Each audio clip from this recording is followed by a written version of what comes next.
नमस्कार दोस्तों, एक बार फिर से साहिल कुमार आपके बीच में एसएससी का प्रैक्टिस टू यानी कि नाउन का जो है प्रैक्टिस टू आपके सामने लाए हैं। और आपको पता है कि पिछले क्लास के अंदर में आपने क्वेश्चन 20 तक में किया था, वहां से हम लोगों को कंटिन्यू करना है क्योंकि जो टारगेट है वो 45 से हार्डली 50 दिन का है, जिसके अंदर में संपूर्ण एसएससी के एग्जामिनेशंस को और पूरे इंग्लिश के क्वेश्चंस को पूरे तरीके से आपको समाप्त कर देना है।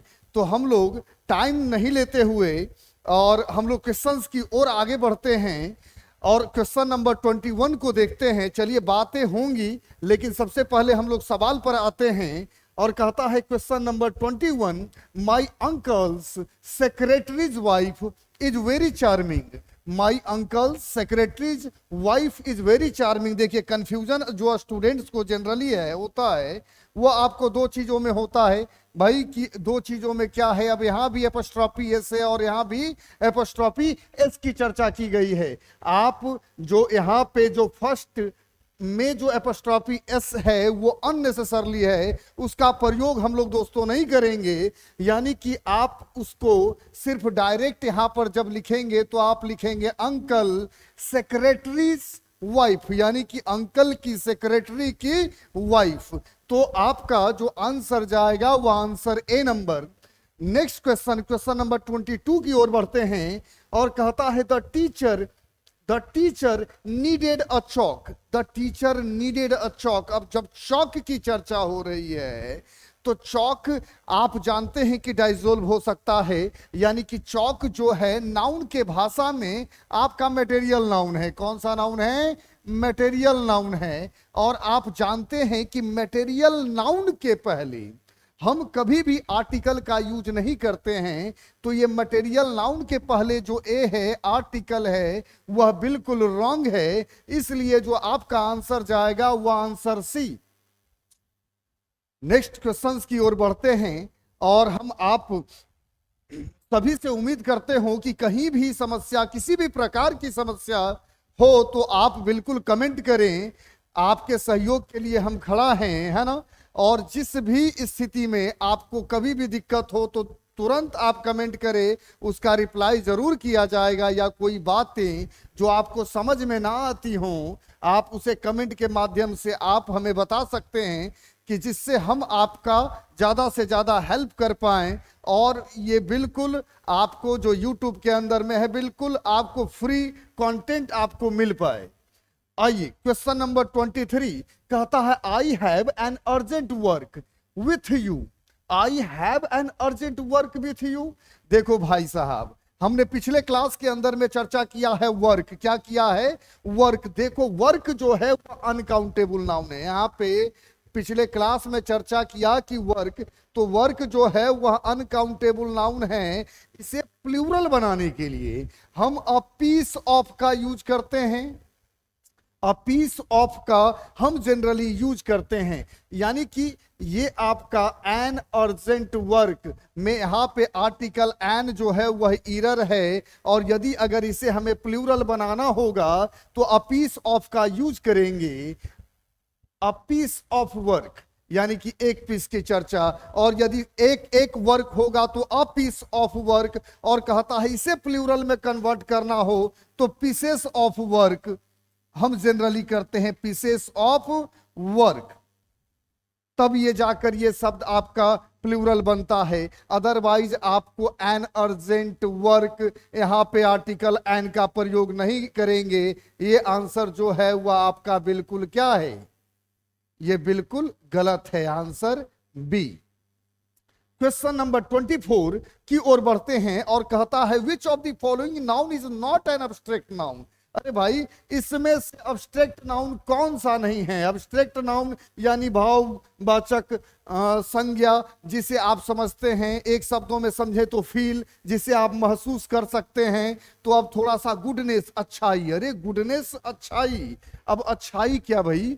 अच्छाई को आप क्या करते हो? फील करते हो, महसूस करते हो। यानी अच्छाई जो है यह आपका एब्स्ट्रैक्ट नाउन है। हमने कहा ब्रेवरी, बहादुरी। अब बहादुरी भी जो शब्द है वह भी एब्स्ट्रैक्ट नाउन है, क्योंकि उसे फील किया जाता है कि हाँ ये बहादुर है, ये आपका डरपोक है, यानी कि ये करेजियस है, या फिर आपका टिमिड है। ये तो आपको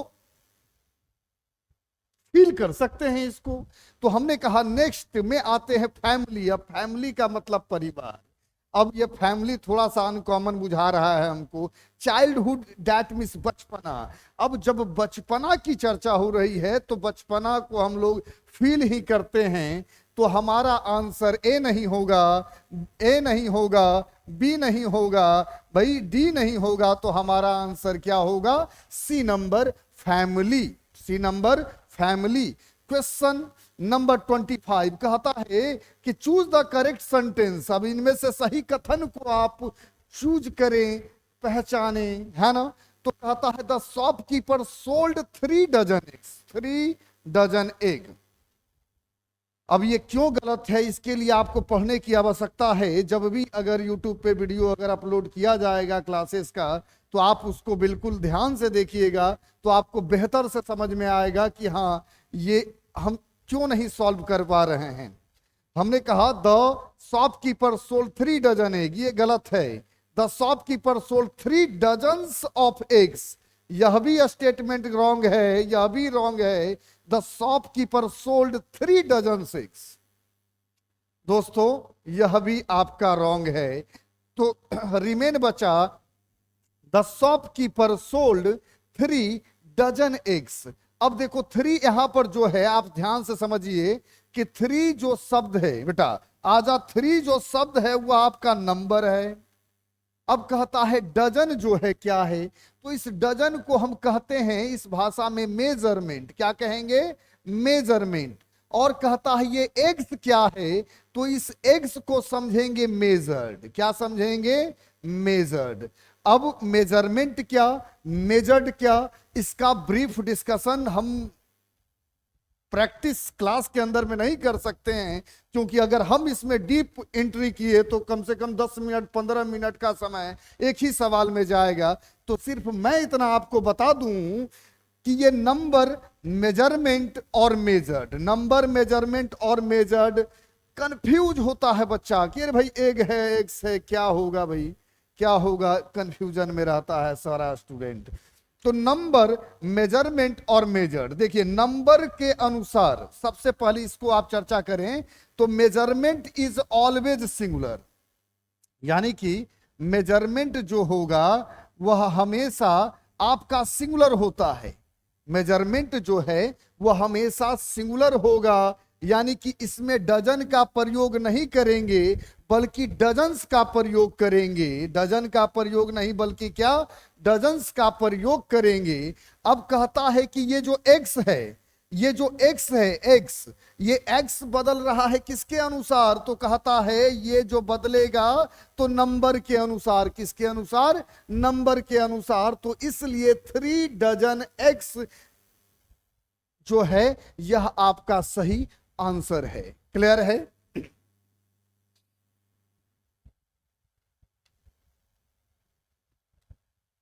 आइए आगे बढ़ें और नेक्स्ट क्वेश्चंस की ओर आते हैं। और नेक्स्ट क्वेश्चंस की ओर आते हुए ही हमने कहा भाई noun practice set 2 for SSC, mains and banking and NDA and CDS etcetera.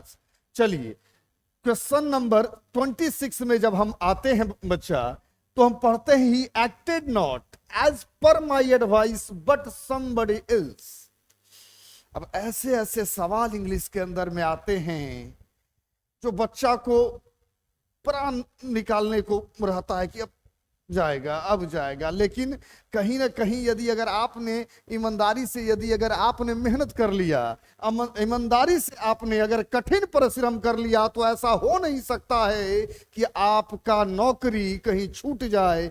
ईमानदारी से सिर्फ काम करो बच्चा, दिल लगा के काम करो, क्योंकि दिल लगाकर यदि अगर काम कर लिया तो 100% सक्सेस है। आप मान लीजिए, और दिल लगाया अगर नहीं, दिल कहीं और लगा लिया तो बुझ लो का है। आइए तो क्वेश्चन नंबर 26 में कहता है he acted not as per my advice but somebody else. अब देख बेटा, समबडी एल्स किसी अदर व्यक्ति के लिए कहा जाता है। अब इसमें क्वेश्चन में ध्यान से पढ़ेंगे, he acted not as per my advice but somebody else. Error जो है वह आंसर डी में है, लेकिन समबडी एल्स नहीं होगा। समबडी एल्स के जगह पर एक शब्द बढ़ेगा, इसीलिए कहे हैं एल्स के जगह पर एपोस्ट्रोफी, एपोस्ट्रोफी एस। अब समबडी एल्स और समबडी एल्सेस में अंतर है। अब अंतर है, इसको डिराइव करने के लिए हम कह सकते हैं कि समवन एल्स, समवन एल्स की जब चर्चा यदि अगर हम लोग करेंगे तो भाई समवन एल्स की चर्चा करेंगे तो समबडी एल्स समझ में आएगा।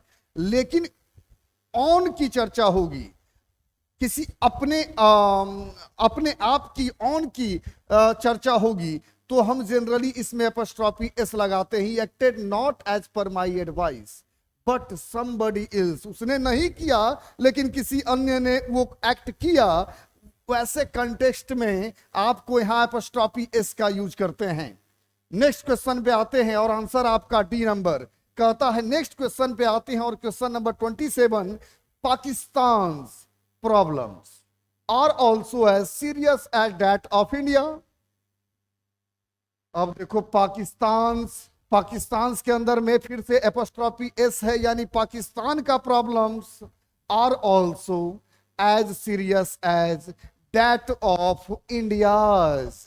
यानी कि जब भी हम चर्चा करते हैं तो पाकिस्तान में एपोस्ट्रोफी एस है, Pakistan problems are also as serious as that of India. यहां कंपैरिजन का भावना आ रहा है बेटा, और जब कंपैरिजन का भावना यहां पर आता है तो जैसे कि अगर हमने कह दिया कि अगर हम चर्चा अगर किसी से कर रहे हैं कि अरे भाई रोहन का कुत्ता, अरे रोहन का कुत्ता मोहन के कुत्ते से बढ़िया है, तो हम ये चर्चा करेंगे, बिल्कुल करेंगे कि रोहन का जो कुत्ता है वह मोहन के कुत्ते से बढ़िया है। यानी कि कंपैरिजन जो होना चाहिए वो आपको बराबर डिग्री वाले एंगल में होना चाहिए। यानी कि the dogs of Rohan is better than the dogs of Sohan, ये हमने आपको एग्जैक्ट कहा। अगर यहां पे अगर हमने देखा तो Pakistan problems are also as serious that of India. भाई जो पाकिस्तान का जो प्रॉब्लम है वही प्रॉब्लम है जो इंडिया का है, या जो इंडिया का प्रॉब्लम है सेम प्रॉब्लम है जो पाकिस्तान का है। तो कहने का मतलब है कि जब हम चर्चा कर रहे हैं तो सेम डिग्री में बात करेंगे। जैसे हमने कहा कि मेरी अगर हमने कहा कि मेरी आपको आप मान लीजिए कि अगर कहा कि यह मेरी कलम है या यह सोहन की कलम है ना, तो यह सोहन की कलम है और हमने रोहन से अगर कंपैरिजन कर रहा है तो उस डिग्री में भी जाकर हमको कहना पड़ेगा कि यह रोहन की कलम है। इसमें यदि अगर कोई चेंजेज अगर लाते हैं तो फिर आपका एरर हो जाता है। तो सेम प्रॉब्लम है, तो इसलिए पाकिस्तान और इंडियाज क्लियर है। तो आंसर आपका डी नंबर है। क्वेश्चन नंबर 28 में बढ़ते हैं। When I reached at the gate of his house, I found his looking up the gate. अब I found हमने थोड़ा सा जब यदि अगर ध्यान से देखेंगे question, when I reached at the gate of his house, I found him.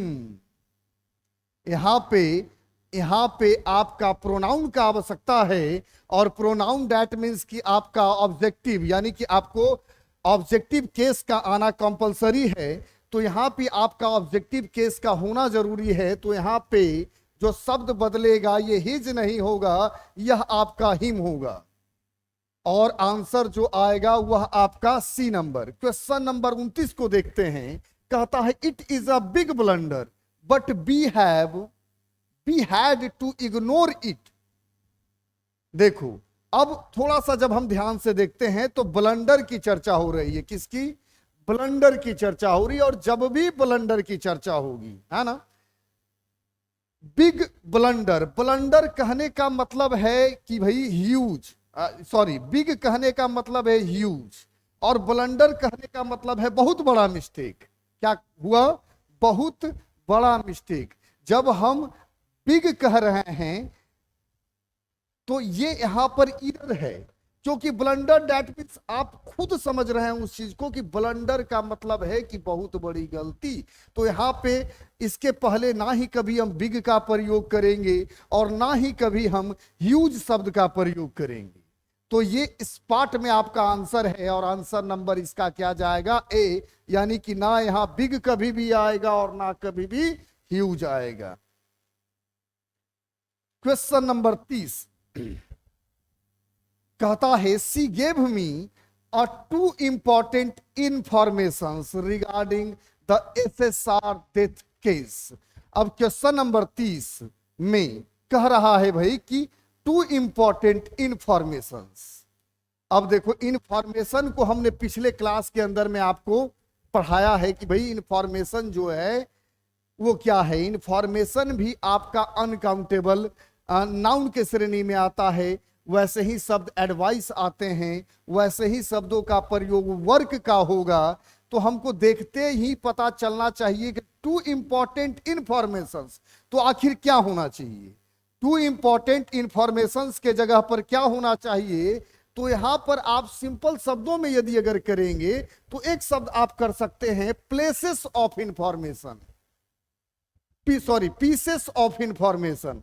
यानी कि जब इंफॉर्मेशन, जब हम थोड़ा चर्चा कर रहे हैं, सबसे पहले इंफॉर्मेशन शब्द यहां पे रॉन्ग है, इंफॉर्मेशन रॉन्ग है। जब भी होगा तो इंफॉर्मेशन होगा। अब अगर हमको सिंगुलर ही बनाना है तो इसका दो तरीका है, या तो हम लिखेंगे अ पीस ऑफ इंफॉर्मेशन, ये, और यदि अगर प्लूरल में बनाना है तो इस पीस को पीसेस में बदल देंगे और आर्टिकल को हटा देंगे, और ये इंफॉर्मेशन जो है ऑटोमेटिकली प्लूरल में कन्वर्ट हो जाएगा। आइए, तो आपको उम्मीद करते हैं कि आपका सवाल का जवाब आपको बेहतर ढंग से मिल रहा होगा, और आंसर है बी नंबर। नेक्स्ट क्वेश्चन पे आते हैं, और क्वेश्चन नंबर कहता है 31।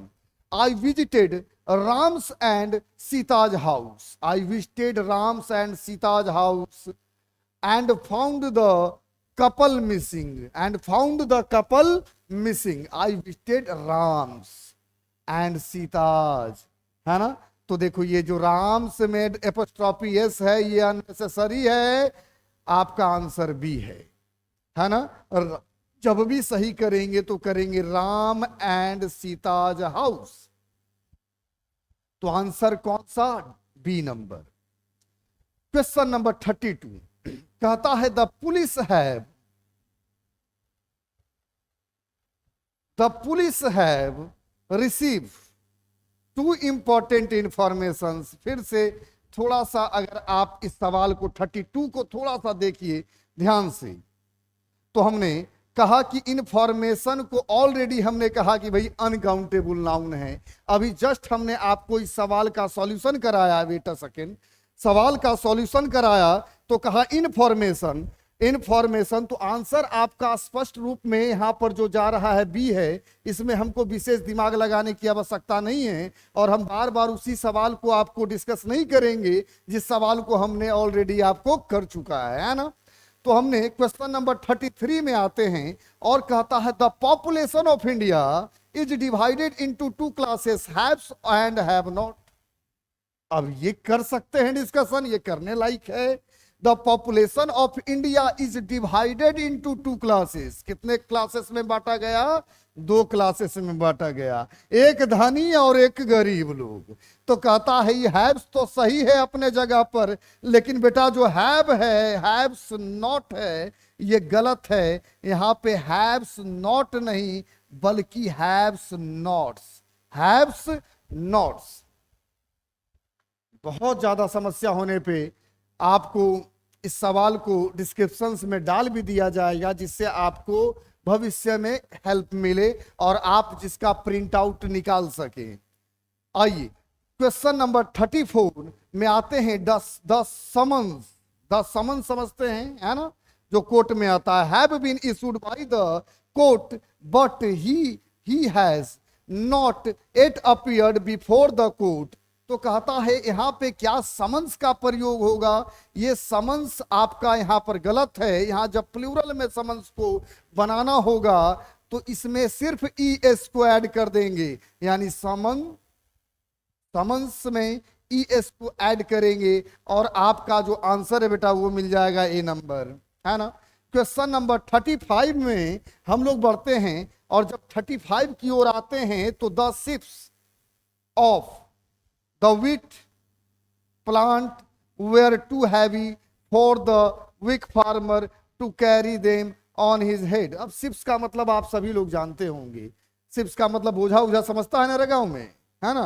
हाँ, बंडल बोझा, है ना, जो कि सर पे रखा जाता है जनरली। तो वह बात हो रहा है। तो ऐसा मत समझ लेना कि बहुत एडवांस पढ़ाई हो रहा है, कुछ नहीं है, बहुत आसान है। लगे रहो बेटा, नौकरी होगा, नहीं लगे रहोगे तो कुछ नहीं होगा।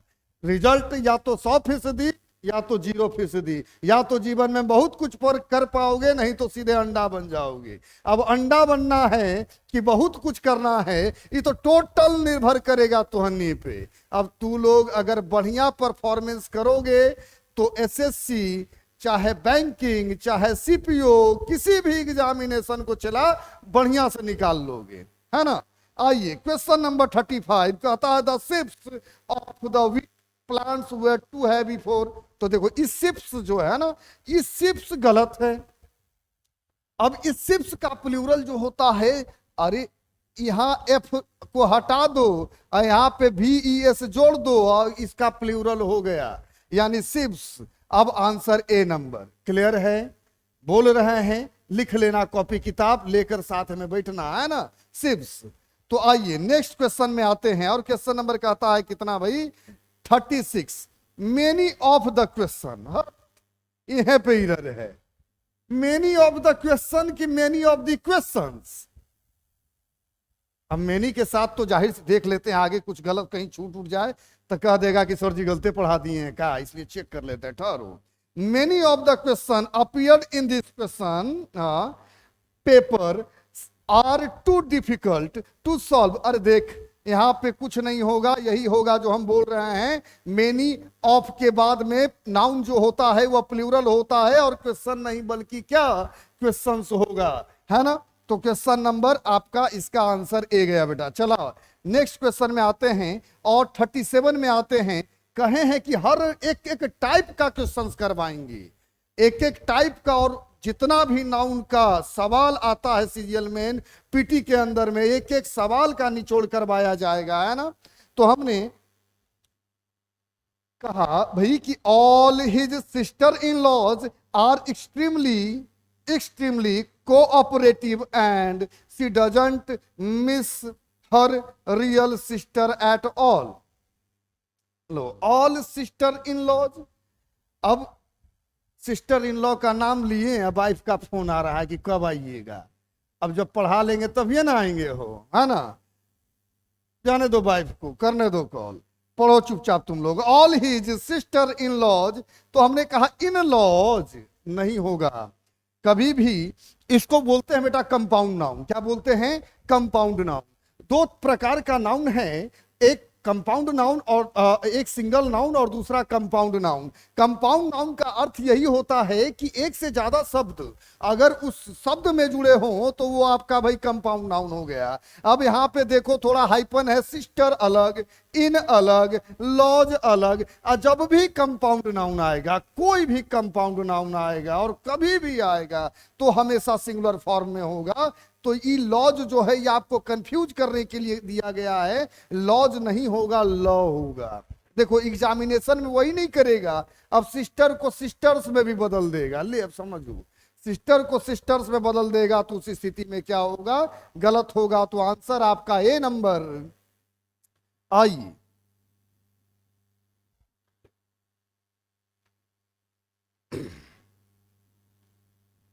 कुछ एक और क्वेश्चंस कर लेते हैं, है ना। कहता है words poetries is characterized by his subtle description of the beauty and liveliness of nature। तो अब इस पे आते हैं, तो यहीं पे हमारा आंसर है, ये पोएट्रीज नहीं होगा, पोएट्रीज पोएम्स नहीं होगा। जब भी होगा तो पोएट्रीज के स्थान पर क्या होगा, पोएट्री, यानी पोएट्रीज के स्थान पर पोएट्री होगा।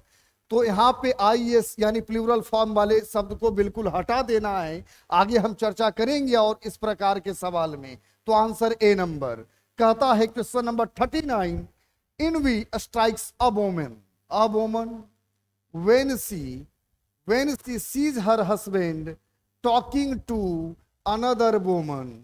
तो अब हमने कहा क्वेश्चन नंबर 39, तो 39 को थोड़ा सा जब हम लोग चर्चा कर लेते हैं तो इसको अगर ध्यान से देख लें तो कहता है कि इसमें आप सेंटेंस को पढ़ने पर कुछ भी सवाल जो होता है ना बेटा, वो आप सेंटेंस को यदि अगर आप जब तक पढ़ोगे नहीं तब तक आपको समझ में नहीं आएगा। अब क्या पढ़ने के लिए होमवर्क है, अब इनवी का अर्थ तुम लोग समझ लेना। ये इनवी शब्द हम प्रयोग यहां पर नहीं करेंगे। इनवी के स्थान पर आप जो शब्द प्रयोग करेंगे वो जेलसी करेंगे, जलन वाली जो भावना होती है ना वो करेंगे। तो कहा जा रहा है jealousy strikes a woman when she sees her husband talking to another women. जब जाहिर सी बात है कि किसी का अगर हस्बैंड किसी से यदि अगर बतियाता है तो औरत सब क्या करती है, जलती है। औरत सब क्या करती है, जलती है ना। तो वही बात यहाँ पे हो रहा है। इनवी शब्द रॉन्ग है, डिक्शनरी में चेक करो कि इनवी क्या होगा और उस स्थान पर क्या होगा, जेलसी शब्द का यूज करेंगे। और आंसर ए नंबर है ना। चलो एक दो और क्वेश्चंस देख लेते हैं, हालांकि है ना, या तो फिर आप अगर बोलिए तो आज का क्लास यहीं पे समाप्त करते हैं क्योंकि समय बहुत लेट हो गया है।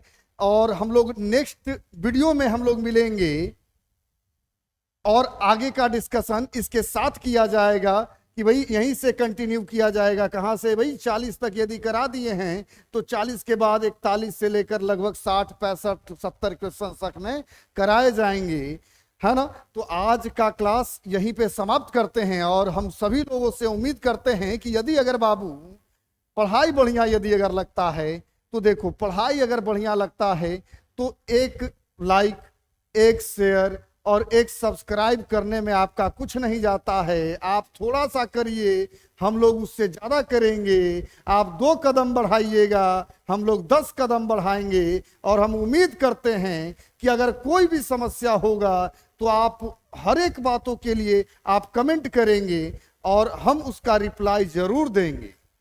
चलिए, ओके, थैंक यू। और आज का वीडियो हम यहीं पे समाप्त करते हैं बाबू। Okay, thank you.